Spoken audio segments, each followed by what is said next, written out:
Hello, my name is Christian Garabedian, and today I'm going to be talking about the life of Dr. Seuss. Dr. Seuss has influenced artists with all of his work from the year 1937 to the present day. Dr. Seuss is considered an iconographic artist, which means he studies the identification, description, and the interpretation of images.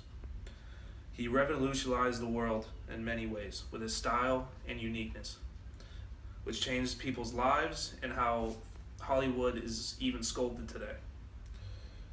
At first, I'm going to discuss his early life, like college, and what he went through to become famous, and then I'm going to talk about his fame and his accomplishments.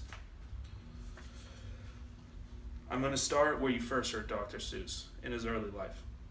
Dr. Seuss's early life was surrounded by illustrations and magazines. In his biography, it states that his full name is Theodore Seuss Geisel.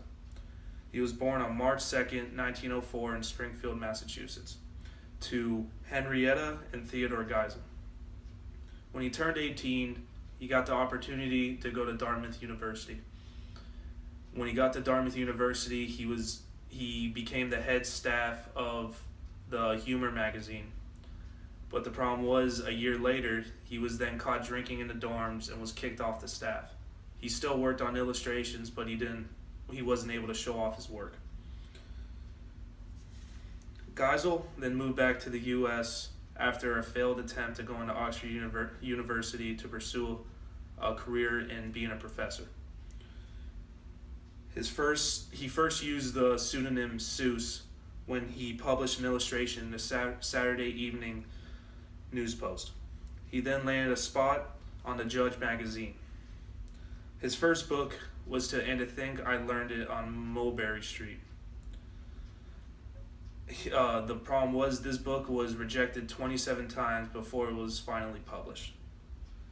In 1942, he had another big break because he worked with the War Production Board and the State Treasury Department by making propaganda and trying to get people to join the war effort.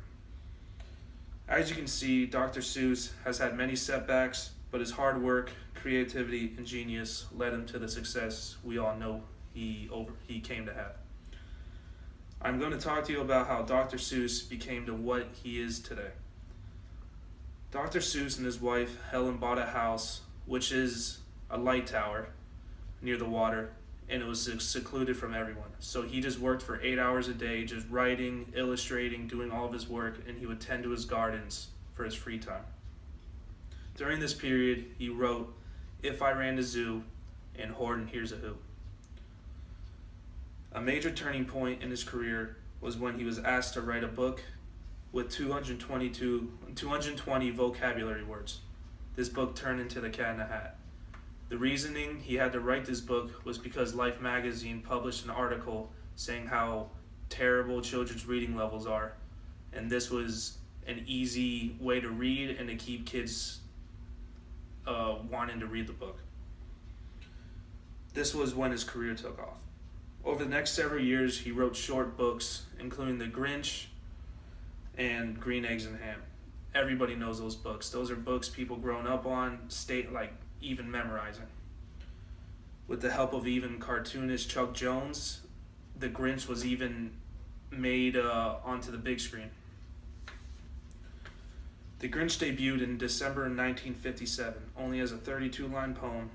A funny story on how The Grinch was made was that the day after Christmas, he looked into the mirror and saw a Grinch, a person he wasn't happy, he wasn't excited that Christmas just passed, that he was with his family. So he used that to influence the Grinch, and this became the story of what it is today. In his later years, he didn't work. He just hung out at his house. He died on September 24th, 1991 in La Jolla, California at the age of 87. In 1997, the Art of Dr. Seuss Foundation was founded to collect all of Dr. Seuss's works so it can all be in one place and just see the greatness that was able to be held. 16 of his books was even used.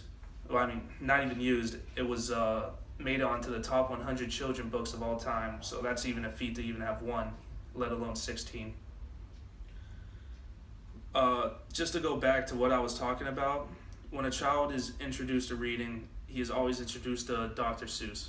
Dr. Seuss is a person who influenced every writer, every artist. He's just a memorable man. Today I discussed what he did in his early life, his setbacks and his troubles, and then I also talked about his accomplishments and what he was able to overcome. Dr. Seuss is a literary genius with perfect timing and rhyme. He will always be involved in literature. My name is Christian Garabedian. Thank you for listening.